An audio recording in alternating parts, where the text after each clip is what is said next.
할렐루야. 오늘 목요일이죠. 사랑하는 성도님들, 믿음 안에서 오늘도 승리하는 하루 되시기를 바랍니다. 오늘 하나님 말씀은 히브리서 1장 1절에서 2절입니다. 옛적의 선지자들을 통하여 여러 부분과 여러 모양으로 우리 조상들에게 말씀하신 하나님이 이 모든 날 마지막에는 아들을 통하여 우리에게 말씀하셨으니 이 아들을 만유의 상속자로 세우시고 또 그로 말미암아 모든 세계를 지었으느니라. 성도님들, 시대마다 우리 그리스도인들을 힘들게 했던 의문 중 하나가 하나님의 이해할 수 없는 침묵의 문제입니다. 제가 어제도 말씀드렸지만 어제 시편 기자가 하나님 침묵하지 마소서, 조용하지 마소서 기도하는 이유가 무엇입니까? 때로 하나님은 침묵하신다는 거죠. 그래서 오늘 우리가 힘든 것입니다.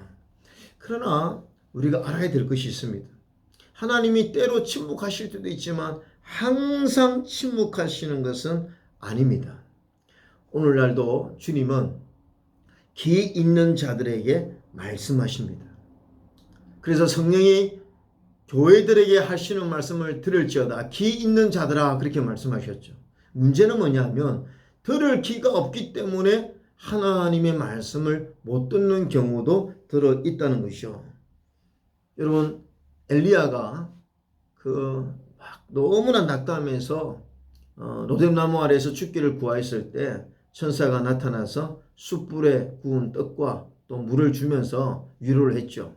그래서 40일을 걸어서 호렙산에 도착했을 때 하나님이 오늘 이 엘리야에게 불 가운데도 물과 막 지진 가운데 나타나지 않으시고 세미한 음성으로 하나님이 말씀하셨죠. 여러분, 오늘도 우리 하나님은 세미한 음성으로 우리에게 말씀하시는 분이라는 사실을 알아야 합니다.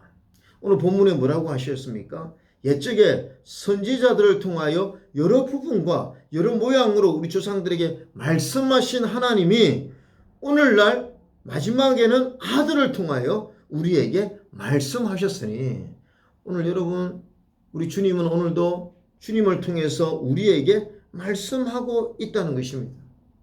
성령께서 우리에게 말씀하고 있다는 사실을 알아야 됩니다.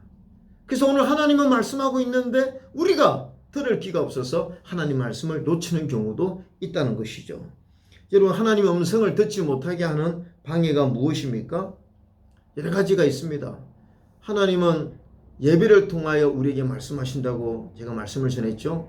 만나 항아리에 여러분 그 지성소의 법궤 안에 만나가 있고 또 십계명이 있고 아론의 상난 지팡이에 있다고 말씀드렸는데 그 십계명이 무엇을 상징한다고 했습니까? 하나님은 오늘도 우리에게 예배를 통해서 말씀하신다 했죠. 그래서 예배를 진정으로 드리면 그 예배를 통해서 말씀하시는 하나님의 음성을 들을 수가 있고요. 또 언제 우리가 하나님의 음성을 들을 수가 있느냐? 기도할 때입니다.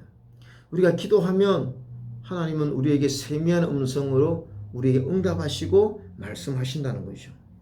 또 여러분, 왜 우리가 하나님의 음성 듣지 못합니까? 불신앙입니다. 불신앙. 믿음이 없으면 하나님의 음성을 들을 수가 없는 거죠. 마태복음 13장 58절에 그들이 믿지 않음으로 말미암아 거기서 많은 능력을 행하지 아니하시니라. 믿지 않으니까 예수님이 능력도 행할 수 없는 것입니다. 오늘도 불신앙이 있으면 예수님이 말씀하지 않으시는 거죠. 말씀을 해봤자 들으려고도 하지 않고 믿지도 않으니까요. 그 다음에 하나가 바로 죄악 때문입니다. 우리가 하나님 앞에 거룩하지 못하고 많은 죄를 지으면 이사야 59장에 나와 있던 것처럼 여호와의 손이 짧아 너희를 구원하지 못하는 게 아니라 너희 죄악이 하나님과 우리 사이를 갈라놓았다. 그래서 여러분, 오늘 우리는 하나님이 지금도 가까이 계시고 세미한 음성으로 말씀하고 있는데 우리는 여러 가지 이런 믿음도 없고 예배도 제대로 드리지 않고 기도도 하지 않으면서 야, 하나님 어디 계시냐? 하나님 왜 이렇게 침묵하십니까? 말하면 이건 어불성설이죠. 사랑하는 성도님들, 오늘도 우리는 과거 옛적의 선지자를 통해서 말씀하신 하나님이 오늘도 살아계신 예수님을 통해서 우리에게 말씀하고 있다는 믿음을 가져야 됩니다. 어쩌면 하나의 묵상톡 이 묵상통을 통해서 하나님 여러분에게 세미한 음성을 들려주시는 줄도 모릅니다. 그래서 영적으로 깨어 있어서 오늘도 우리에게 세미한 음성으로 말씀하시는 그 하나님의 음성을 듣고 믿음으로 사는 우리 하나님의 성도 되시기를 바랍니다. 할렐루야.